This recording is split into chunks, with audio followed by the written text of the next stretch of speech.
Hi, magandang araw po sa inyong lahat for our first reading of the day. Second reading of the day. Pagpasensyahan niyo po, masama po ang pakiramdam ko. For our second reading of the day, tingnan naman po natin kung ano po ang emotions niya sa iyo ngayong Tuesday. No? Gusto ko pong tingnan ang emotions niya po sa iyo pag Tuesday because ito po yung araw na magandang tingnan kung ano po ang nararamdaman sa iyo ngayon ng iyong person, no? So, tingnan po natin.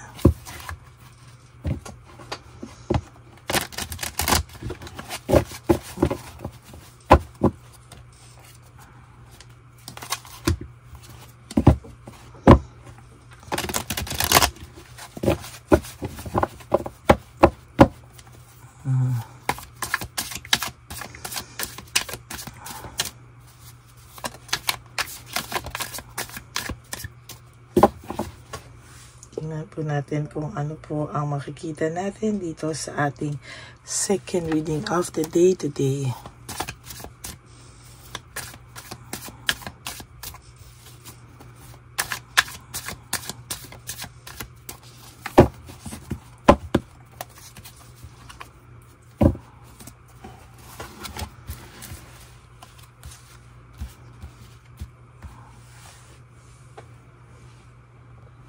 Okay, so 1, 2, 3, 4, 5, 6, 7,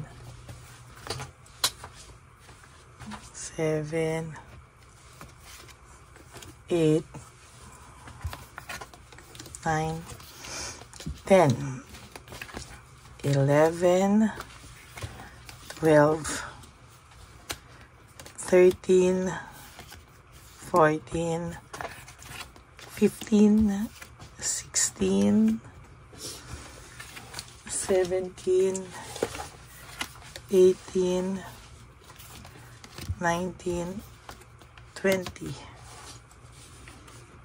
Okay, tabi po muna natin to. Sa side lang.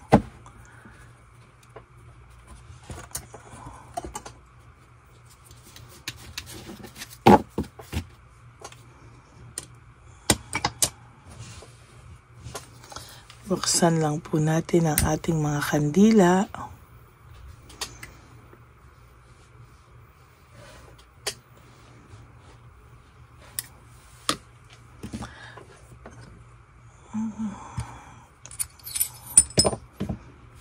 Gusto ko pong maramdaman ang kanyang energy sa pamamagitan natin nito.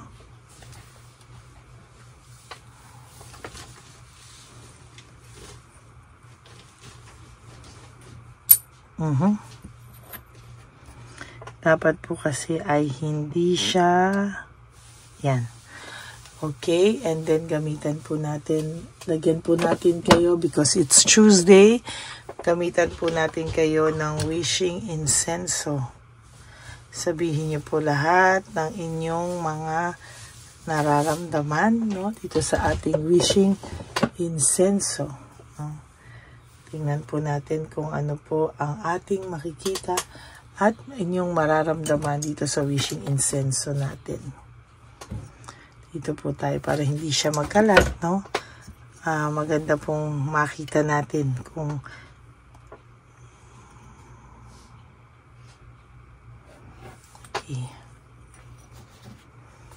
dito na lang natin siya ilagay sa gilid.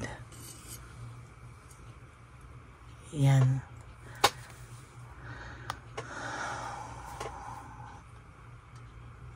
Okay. So, simulan po natin, ano? Aking pong bubuksan ang ating wishing incenso para habang ako po ay nagbabasa ngayong Tuesday, second reading of the day ay ayan. No? Hindi ka po niya matatantanan isipin habang ako at kung sino man ang person na iniisip mo at ang babasahin natin dito ay siya po ay makakapag-isip sa inyo, no? So, tingnan po natin kung ano po ang ating makikita dito sa ating reading of the day. Alam niyo po, itong taong ito, sa totoo lang, no, talagang hindi niya po maiiwasan talaga na maisip ka, no, kapag minimeditate mo siya habang meron ka pong wishing incense. So, I really hope na habang ako ay nag-reading, kayo po ay mag-wish, no? So, simulan na po natin ang ating baraha. For your first card, this is all about emotions, no? Yung emotions niya daw po right at this very moment is really overwhelming, no? Overwhelmed po talaga siya sa kanyang nararamdaman sa ngayon, ano? Hindi niya po maipaliwanag sa iyo kung bakit sobra po yung kanyang emosyon, ano? Ayan na po, no? Gumagana na po ang ating wishing incense, so you can start your wish, no, habang kayo po ay nakikinig, no? Sa totoo lang po, ito pong wishing incense po natin ay talagang maganda po yan, ano, lalo na on a Tuesday, no? Sabi niya po, I wish I could understand you, no? Maari pong, marami po siyang naging reklamo sa'yo, marami po siyang naging, parang isa-isip niya po na mga hindi nasabi sa'yo, parang akala niya po ay ikaw ay sobrang naging clingy, sumobra daw po yung iyong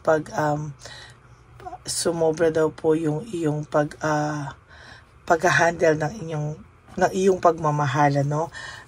Parang ang pakiramdam niya po ay minsan po ay hindi ka daw niya naiintindihan, na parang sobrang akala niya po ikaw po ay sakal ng magmahal, no?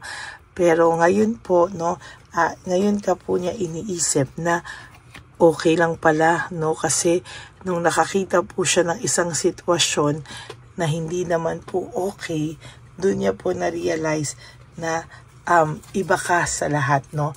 Na ikaw ang tanging nagpahalaga sa kanya, at talagang naisip niya pa rin po na ibang-iba ka pa din sa lahat.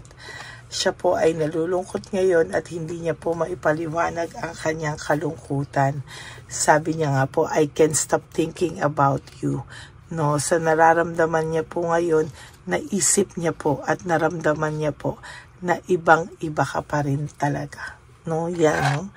Yan po talaga ngayon ang naiisip niya, na iba ka pa rin sa lahat. Iba ka pa din daw po sa lahat, at talagang naiisip ka po ng taong ito sa ngayon, no? Gustuhin niya man po na iwasan ka, at ginagawa naman po niya talaga, no? Pero sa isipan niya po, hindi ka po niya maiwasan, ano? Talagang iba ka pa rin daw sa lahat.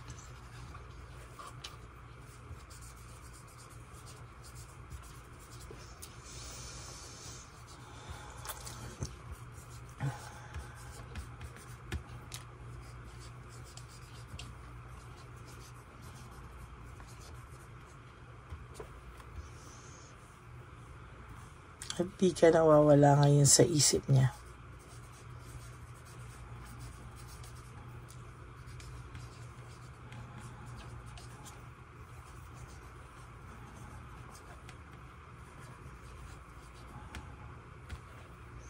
Tapos lagay po natin dito yung with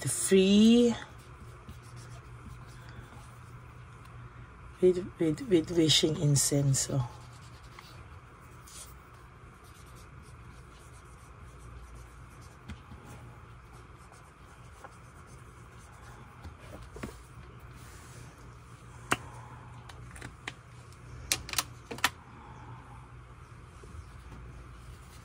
Sabi niya po talagang ibang-iba ka di pa rin daw sa lahat, at di ka talaga mawala-wala po ngayon sa isip niya. Sabi niya nga po, I can't stop thinking about you, no? At ang sabi niya, nasaktan din naman siya sa mga ginawa niya sa'yo. Hindi niya lang po talaga maipaliwanag, hindi niya lang po talaga maintindihan bakit siya parang nasakal sa'yo, no? Pero bukod po sa ganyan, kahit ganyan po yung nasa isip niya, alam niya po, no? Alam niya po sa sarili niya na ikaw daw po ay iba pa rin sa iba, no? Kahit na ikaw nga ay sinabihan na niya ng mga ganyan na sakal, na para po siyang talagang totoo naman, para po siyang nasakal, no? Ikaw po kasi, problema niya, problema mo, no? Talagang lahat din naman po ay ginawa mo para sa kanya. Yun nga lang po, minsan parang nakulitan din po talaga ito sa'yo, no? Sa totoo lang po, parang medyo na sa sobra pong pagmamahal mo, ay talagang na-focus mo naman po kasi yung sarili mo talaga sa kanya. Umikot po talaga naman kasi yung buhay mo sa kanya. Kaya ayan po, no, ang naramdaman niya po bigla ngayon is para po siyang naumay, no, na para pong naramdaman niya ay sa sobrang wala ng thrill, na wala na po yung thrill, na wala yung spark, kasi ang pakiramdam niya, give ka na, talaga namang ganun ka po magmahal at hindi kita masisisi. Kaso parang nawala na po siya ng challenge siya yun, na parang pakiramdam niya, ano ba naman itong babaeng to, parang wala na ka-challenge, parang ganyan na lang ba, no, na parang lahat ako na, parang lahat anytime na lang na gustuhin, parang hinahain mo na daw lahat para sa kanya, na sometimes naghahanap din po kasi sila ng challenge, no, at ng spark, no, kaya minsan pagka ganyan, no, ang pakiramdam niya po ay parang ang sarap maka-experience ng bago, kasi nga po parang nawala ng thrill, parang nasakal, parang tapos kung kailan ka mawawala at saka kung kailan mo mapaparamdam sa kanya na ayaw mo na, may iba ka ng inaalagaan, tsaka naman to hahabol na hindi pwede ka namang mapunta sa iba, pero hanggang ikaw po ay habol na habol sa kanya, sabi ko po sa iyo, maiisip ka lang niya, pero he will not realize your worth, no? Hindi niya po yan hindi niya po yan marirealize, kasi po talagang kung ganyan po na lagi kang nandyan, pakiramdam niya anytime na gusto niyang bumalik sa'yo, nandiyan ka lang, no, walang ka-thrill, talagang sasabihin ko po sa'yo na wala po, no, talagang yan yung mararamdaman niya. So, dapat lagyan mo pa rin po ng konting thrill kahit na mahal mo po ito, no? Sabi niya, I wish I could be fully honest with you. Hindi ka po makausap ng taong to kasi hindi niya rin po masabi sa iyo yung buong katotohanan, ano? Parang pakiramdam niya po ay hindi niya talaga kayang sabihin sa iyo yung ano man ang katotohanan dito, no? And sabi niya, oo, nararamdaman niya na life without you is hopeless, dark, and depressing. Namimiss ka rin po nitong taong ito. I miss your light, no? Pero sa totoo lang po, ang pakiramdam ng taong to wala nga pong ka-challenge. Pero sabi niya, hindi niya na alam kung sino siya. Hindi niya na rin alam po kung anong gusto niya, no? Siya po mismo ay naguguluhan sa kung ano ba talaga ang gusto niya sa buhay. Kasi sabi niya, pag wala ka, nakakaramdam din naman siya ng lungkot. And it is dark without you. Pero ayaw niya po lumapit sa iyo. I need to hold back my true feelings for you. Kasi po para po siyang nauumay. Sabi ko sa iyo na hindi niya naiintindihan. Pero hindi ka naman po niya makalimutan. Isip din naman po siya ng isip sa iyo, no? At sa totoo lang po, parang ayaw niya rin po makipag-usap po. I can talk to you right now. Pero nasa isipan ka po nito, no?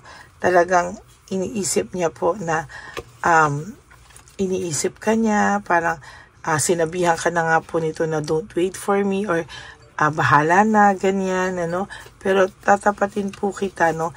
Hindi ka po nawawala sa isipan nito, no? Alam niya rin po na hindi mo po deserve kung ano po yung ginawa niya sa iyo, at hindi rin po niya deserve kung ano po yung nangyayari ngayon, ano. Pero kasi po talagang hindi niya po maintindihan yung sarili niya. Pero sabi ko nga po sa iyo, hindi ka po niya nakakalimutan. Talagang ito pong taong ito ay talagang naiisip ka, at naiisip niya po na ikaw pa rin po yung mabait sa kanya. You are too nice and I don't deserve your kindness. Alam niya po sa sarili niya na mabait ka, at kaya lang po sabi niya nawawala siya sa ngayon, naliligaw siya ngayon, hindi niya po alam kung ano po ang kanyang gusto, no? Sabi niya po parang gusto niya na I want out, no? Parang gusto niyang mag-isa muna, no? Gusto niya, ayaw niya muna ng kahit ano, no, pero nagtataka po siya bakit hindi niya po alam kung bakit lagi kang nasa isip niya. At kasi po naman din talaga gulong-gulo din po ang kanyang buhay sa ngayon, no. Kaya hindi niya po talaga alam, parang nilet go ka lang niya para intindihin muna kung ano yung nararamdaman nito. Ang dami pong ginawa nitong kasinungalingan, ang dami po nitong ginawang mga kung ano-ano, no, na mga drama sa'yo. Pero sa totoo lang po, no, ayaw niya lang po talaga na umamin kung ano po talaga yung kanyang nararamdaman. Kasi nga sabi niya hindi niya ma-express, no, siya po ay naguguluhan kaya hindi rin po siya hindi rin po siya sa'yo makapunta or hindi rin po siya sa'yo makipag-usap. Pero sa totoo lang po, no, hindi niya po alam talaga bakit siya nakakaramdam ng ganyan. Pero namimiss ka po niya, naiisip ka po talaga nito at talagang na-realize niya po na ibang-iba ka at wala pa rin po nakakaintindi sa kanya kung hindi ikaw. Yan po ang inyong second reading of the day. I hope na kayo po ay naka-resonate, and if you do, can you please give me a like and comment down below, and always click the subscribe bell and click the bell para po updated kayo sa ating mga latest uploads, no? Maraming salamat po sa inyong lahat. And for those of you who would like to have a private reading with me, you can message me po at Ladyly Elena. That's Ladyly Elena. Nasa dulo po yan ng ating video. Diyan niyo po ako makukontak. That is my only official and legit FB and Messenger account. Nilabas ko din po dyan ang fake na Lady Elena na kung saan ay talagang nang-i-scam po siya ng mga tao, nang hahack ng inyong mga details. Kaya kayo po ay mag-ingat, lalo na po ngayon meron na naman po siyang pakulo na naglalabas po siya sa ating mga comment section na may Dr. Quack naman siyang nire-recommenda, no? Kaya mag-ingat po kayo, no? And thank you po for not skipping ads, at sana po ay mapanood niyo po yung ating reading kahapon na 1, 2, 3 at yung kaninang 4th reading na aking na-upload lang, and the first reading bago po kayo tumalon dito sa second reading of the day. Okay, maraming salamat po sa inyong lahat. God bless you all, and I love you all from the bottom of my heart. Ingat po kayo, and lagi niyo pong mamahalin ang inyong sarili, because self-love is still the best love of all. Be grateful that we are still alive. Yung gising po natin sa umaga ay talaga naman po, no, yan po yung nagbibigay sa atin ng saya, na tayo ay blessed na blessed dahil tayo ay ginising pa, may buhay pa tayo para maitama natin ang lahat ng ating mga naging pagkukulang sa ating mga sarili. And you also have to realize that life is so short. Don't make it shorter by stressing yourself from all the pains and heartaches na binigay sa inyo ng kahapon. Just surrender everything to the divine universe and just let go and let God write your life and love story. I-surrender nyo lang po, no? Wag po kayong mag-isip na, ay, gusto ko na magpakamatay. Isipin nyo po, no, yung mga nagawa sa inyo niyan, magpapakamatay kayo para sa kanila. Sila magpapakasaya, dadamdamin nila ng konti, no, dahil sa konsensya, pero after nun, magpapakasaya na naman sila sa kung sino-sinong babae. Tapos ikaw, kinakain ka ng mga uod, ikaw po yung nasa impyerno, no? Impyerno na nga yung buhay mo sa kanya, mas ginawa mo pang impyerno nung nagpakamatay ka. Tapos siya, kung kani-kanino siyang babae, nag-e-enjoy, no? Bakit hindi mo gawing mahalin na lang ang sarili mo, mag-enjoy ka rin, at hindi yung ikaw pa yung ilalagay mo sa impyerno yung sarili mo, susunugin ang kaluluwa mo. Para saan?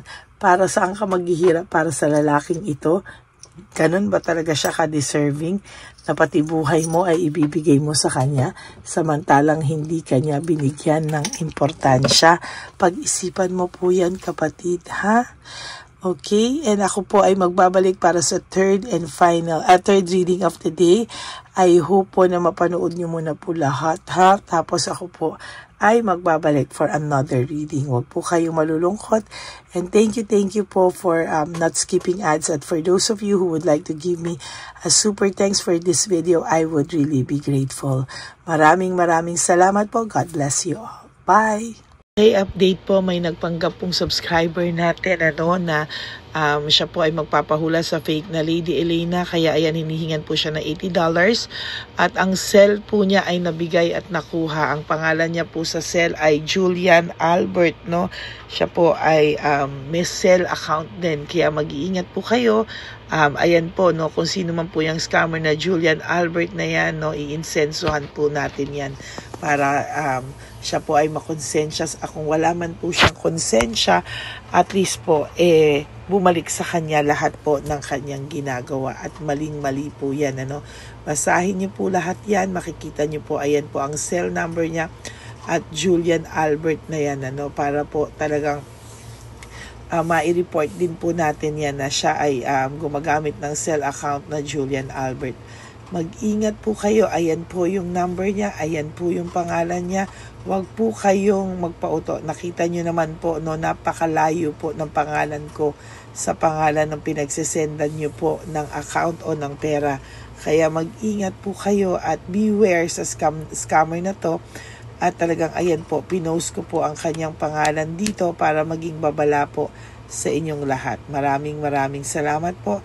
At mag-ingat po kayo, paki-report po ang page na yan, ang messenger niya na Lady Elena. Maraming salamat po and God bless you all.